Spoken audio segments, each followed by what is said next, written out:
qui ont préparé un document assez intéressant puis une campagne vraiment fascinante sur la surjudiciarisation. Ah, désolé, parce que je vais vous montrer un graphique. Je ne sais pas si on peut raconter celui-là. Alors, un petit graphique sur la surjudiciarisation. Il est un peu petit, là, mais vous voyez ici, ça, c'est la ligne des contestations en santé et sécurité du travail des employés. Et la ligne en bleu qui explose ici, c'est la contestation des employeurs.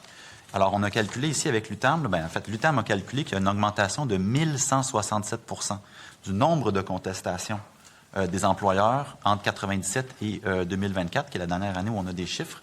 Alors, il y a un phénomène fascinant, regrettable de surjudiciarisation.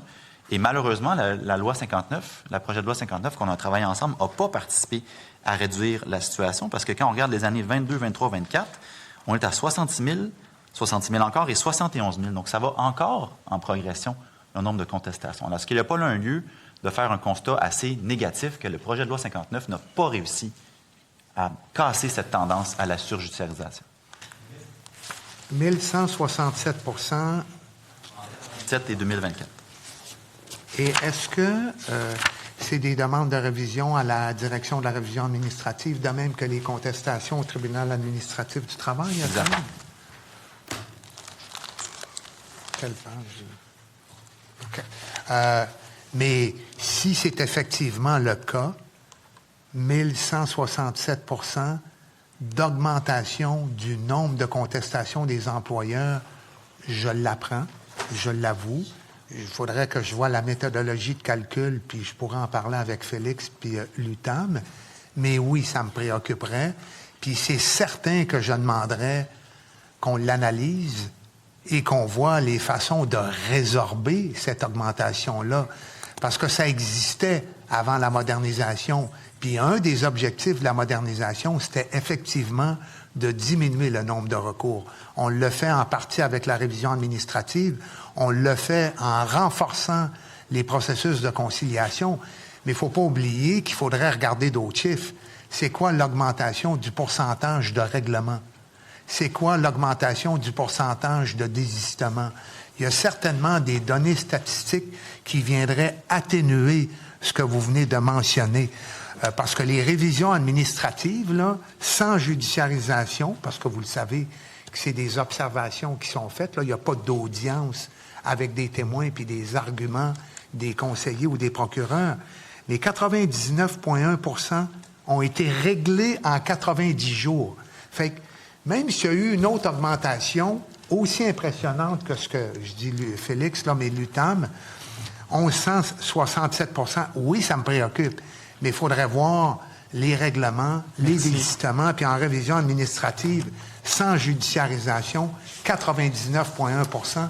Je pense qu'il faut le noter. Merci. Puis ça, c'est un effet de la modernisation. Merci, M. le ministre. M. le député. Ce qu'il faut noter, là, c'est que plus que le 2 tiers des contestations sont faites par les employeurs. Donc, c'est un système qui est fait pour les employeurs. Là, vous me direz que je fais un procès d'intention, mais pour staller, pour faire de la pression psychologique sur le travailleur. On en avait parlé pendant le PL 59, le 10 juin 21 d'ailleurs, où je vous avais demandé, vous aviez dit oui de faire une lettre mandat. Puis vous aviez dit, je cite un extrait, là, dans les 2 ans de la sanction de la présente loi, le mandat va être confié au CA de la SNSST d'examiner, de faire des recommandations sur les règles de financement pour ôter cette pression-là. Ça n'a jamais été fait. Je suis revenu là-dessus pendant le projet de loi 101, le 9 octobre 25. On avait dit, ouais, c'est peut-être pas le forum idéal, on en reparlera à l'étude des crédits. Bien là, je suis à l'étude des crédits. Allez-vous faire la fameuse lettre mandat d'ici la fin du mandat? Bien, quand tu t'exprimes comme ça, tu t'attends à ce qu'il y ait un suivi. Donc, est-ce que le CA de la CNSST a fait une analyse de la situation? Je vais le vérifier, puis je vous reviendrai là-dessus. Mais rappelez quand même... Vous l'avez jamais envoyé, la lettre mandat? Bien, est-ce que mon équipe l'a envoyé? C'est sous réserve, là, mais je dis, je vais le vérifier, puis je pourrai vous faire un suivi à cet égard-là, mais je l'ai dit à 2 reprises. Puis je me souviens de l'avoir dit dans le contexte du PL 59 et je me souviens de l'avoir dit dans le contexte du PL 101. Mais c'est pas après la fin de l'audience parlementaire que j'ai écrit la lettre, là. Mais est-ce que mon équipe ou mes équipes l'ont préparée ou la CNSST qui était présente a fait un suivi? Ça reste à vérifier. Juste m'assurer avant qu'on aille plus loin, est-ce que c'est un engagement, M. le ministre? Parce que nous, on fait des suivis après. Un engagement de vérifier, oui, Parfait. tout à fait, Donc, si ça a été fait. C'est un engagement. Merci. On peut poursuivre. Oui.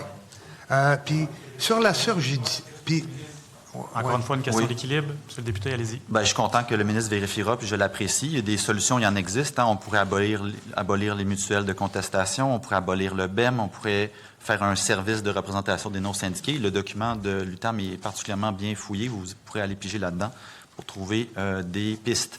Je vous amène sur